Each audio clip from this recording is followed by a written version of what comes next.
Hey Gundam fans, Adam Blue here with another episode of Gundam Explained. Today we're actually going to dive into the first episode of Mobile Suit Gundam 0080 War in the Pocket.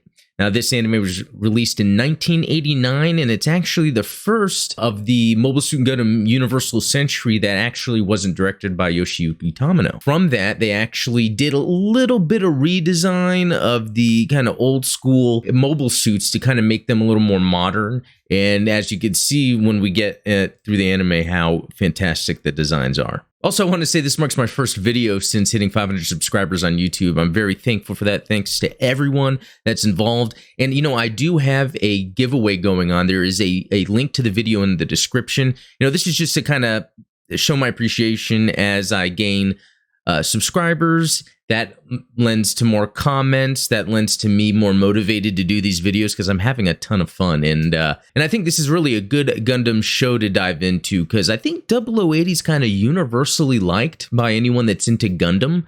And there's a lot of reasons for that. And I think one of the main ones is the story with the characters is super strong here. And it is very powerful and emotional. If by the end of the series you haven't teared up in any way, you might have really missed what was going on here because it is quite impactful. But anyway, let's get started. Now, this first episode opens up right with the action with mobile suits. We see a submarine underwater. It looks like it's Zeon, obviously. They're calling themselves Cyclops Team. Now, this is important for the rest of the series. Now, the Cyclops Team seems to carry out special operations. In this one, they're on Earth in the Arctic Sea, and they are going to invade a Federation base for the purpose of, just like with the original Mobile Suit Gundam, seeing what weapons they are developing, what possible mobile suits they might have. And as they're performing their operation, we're sort of introduced to these characters in a way. We see Steiner, he's kind of leader of the Cyclops, and he's getting out a pack of cigarettes. We're introduced to Mikhail, who tends to drink, and they kind of make a observation about that. And that shows up later in the series. And we're introduced to a character, Garcia. Interesting that he has sort of a Latin-tinged accent. Most likely that he normally speaks Spanish. I kind of like how they've introduced all of these characters to have very different backgrounds. It kind of reminds me of what Star Trek was known for. And we have Garcia with his like Playboy magazine in there. Again, we had the character with his alcohol. We got the cigarettes. One guy combing his hair. So they're kind of throwing in little tidbits for you to get to know the characters. Some pretty cool but super 80s music starts at this point. We're seeing a lot of the aqua-based mobile suits from Zeon, the Zagox, Hygog, for instance. There's a cool battle that's going to start here. Very cool. You know, something I noticed right away is the animation is a bit different than previous Mobile Suit Gundam animes before this time. Improved, and I guess that has to do with the year it came out to, 89. But also because it is different in a way, it's designed a little different, but it still looks good. And I think it keeps kind of that verisimilitude of looking realistic, even though it is a bit different. And sometimes you can notice that with the designs of the characters' faces. And I think this is kind of throughout anime. Sometimes things are not proportioned correctly, especially when it comes to like the eyes, for instance, or the noses, like in MS Team, how the characters have very undetailed noses, and that for some reason bothers me. I don't know why.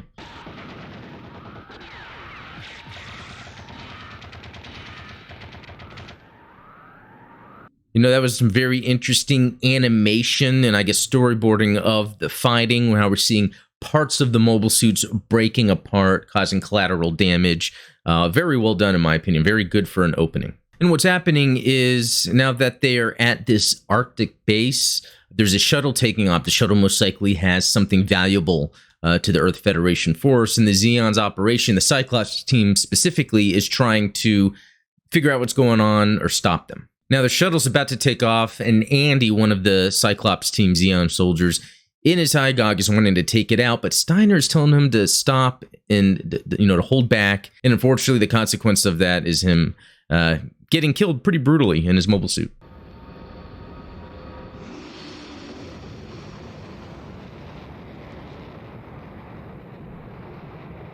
And the shuttle takes off.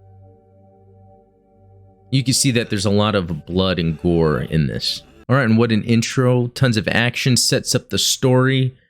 And then we get into the theme song. It's pretty cool. During the opening theme song, we see one of the main characters, the kid, Al, in school, just sitting there drawing a mobile suit. Seems like something I would do. So now we're getting into introducing some of the other main characters. We're at the colony of Side 6, and we're introduced to Al and his friends. They're at lunch eating, and so they're 11-year-olds. So this is, school-age children that are into mobile suits, kind of getting an idea of the characters we're going to be getting to know here. Here's where we kind of get that fanboy stuff going on for these kids when it comes to mobile suits. One is showing off the Federation rank badge he got, and this gets Al all excited. He wants to get his own rank badge. Now, if you check out a review I did of the Zaku 2 FZ, I think it was called, the Robot Spirits, that box actually came with a tab that had the Cyclops, I think it was Cyclops team, or just a general Xeon rank badge, and I thought that was a cool Easter egg. And for some reason, one of the girls, maybe like an Al or something, is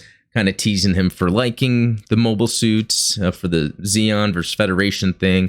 Again, a little more development in the characters. And so what I think this does is set up more of the story going forward. Al is telling this girl, hey, mobile suits exist, even though she's claiming that they don't, because this is still kind of earlier on in the war. Kind of. It's December 0079, even though this is 0080. But a lot of the mobile suit development is secrecy, though Al is saying that his dad works in the shipment area and that they bring in mobile suits. So he's claiming that he can see some. So that's kind of what propels the rest of the story moving forward. And the kids fight about the mobile suits and get in trouble. So pretty cool scene here where, Al was going to go to the spaceport to meet his dad, and his mom was bringing up, hey, aren't you going to go meet your dad? But he stopped at home to get his camera because he's wanting to possibly see if he can find a mobile suit and take a picture to prove to his friends that, he found a mobile suit. But this really sets a lot of the plot in motion, maybe to the detriment of the characters. I just wanted to bring up, too, that within the storyline that's going on here, there's a lot of world building in general when it comes to the colonies, when it comes to where everyone lives. And even the music works really well, even though it seems a little childlike, a little synth-heavy, very 80s. The music is still very upbeat and helps kind of drive the story and carry it forward. And this spaceport is called Spaceport. And what it looks like here is we're possibly seeing the shuttle that left that Arctic base because it has that, blue stripe down the side. Notice that NT2, NT1. And just as it fades, you can barely see what looks like top of a Gundam head. Al just got done meeting his dad. He seemed a little sad, maybe because he didn't find a mobile suit, but his dad did give him a letter that he needed to give his mom. And here Al meets Christina McKenzie, who is a pivotal character in this that we'll find out as we move forward. And we learn here that she had just got back from being at Earth, so just some more character development. So what's interesting, it just started raining. She wasn't expecting it. So it could be one, she just got back from Earth and didn't expect it. Or two, maybe the weather systems in the colonies work that way. I'm sure they're controllable to some degree, and maybe there's some randomness to the weather patterns.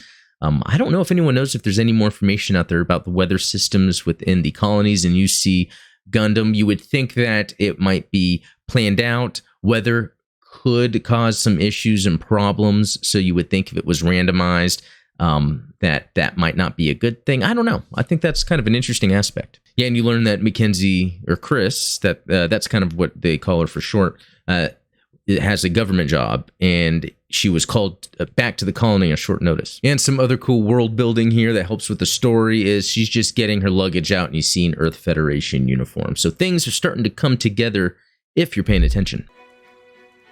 A lovely tea time.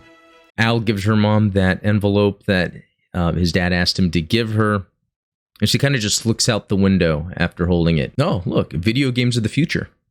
They're kind of showing Al to be a jerk kid to his mom, and I guess it kind of lends to how kids can be to their parents, but also it kind of serves the greater story. Wow, and what's with this girl? She's always teasing Al and the kids, and she's got all these rank badges, and she's not even willing to share. All right, and it looks like something is beginning here. And then the kids are seeing this Federation GM just all of a sudden walking on the street, which is pretty crazy. And then the music kicks in, and the music fits in with what's going on here. Badass shot of the Zaku 2FZ, I believe it's called. Check out that Robot Spirits review I have of it. Very cool. Ooh, a Dom.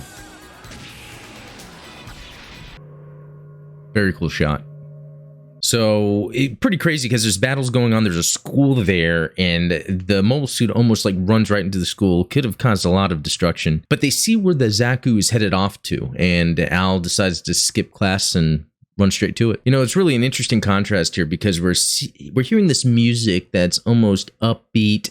It seems to have this sense of wonder to it whenever Al's excited about a mobile suit or an Al's excited. Although really this all leads to things that are rather depressing. So I think that's another interesting element that really rounds out this series. And as he's running through the city streets, you could see where there's been destruction. You know, people are sad because of what happened. So it's portraying how people are affected during the war, even though this story is just a snippet of the greater Mobile Suit Gundam Federation for Zeon Amuro Vashar thing that's going on. And so here we have it. We saw that Zaku that was flying in the air, and it seemed the jetpack stopped working. And so it seems to have crash landed in the park, and Al is the first person to really come across it and notice it. But it's a good story anyway. Really cool shot with some great artwork. Seeing that Zaku laying there, you can kind of see the scale with Al walking up to it. Now, if anything, Al has got the evidence he needs of a mobile suit. And here's where Al meets Bernie, another pivotal character. Between Al and Bernie, it's a really great interaction that they have that continues on through the rest of the series, really. But what's interesting is how the characters develop. You know, first of all, Bernie's just trying to do his job, but Al is filming him. So that is a point of contention, really. And then the last shot of this episode, it's really a great panel here because we're kind of seeing, you know, the mobile suit that had crashed. We're seeing where Bernie's standing there. You see Al. It's just well done. And the end credits tend to have this feeling to it, much like most of this series, even though there is death. There's the contrast of children and wonder, and we're getting this kind of this music that plays. It's very soft, and we're seeing kind of these shots at the end that almost seem like they're positive in a way. All right, and that is it for the first episode of 080 War in the Pocket. Curious what everyone else thinks of this series. I think it's top tier. It's awesome. You don't even have to like Gundam to actually like and get into this. Even though we saw some really cool mobile suit battles, there are some moments where it's really not about the battles, and you really are pulled in to the character interactions, what's happening between kids and adults, and then death being a part of the whole thing as well. It's very, very well done. So really curious what everyone else thinks about this. Please leave a comment and let me know what you think about the series. I'm curious if anyone out there doesn't really care for it. And so far from that first episode, what are some of your favorite mobile suits? I really think that Zaku 2 design is amazing, really, but it was cool seeing the Dom. It was cool seeing the Hygog at the beginning and the Zagok. I mean, really, there was just a lot of cool mobile suits shown in here.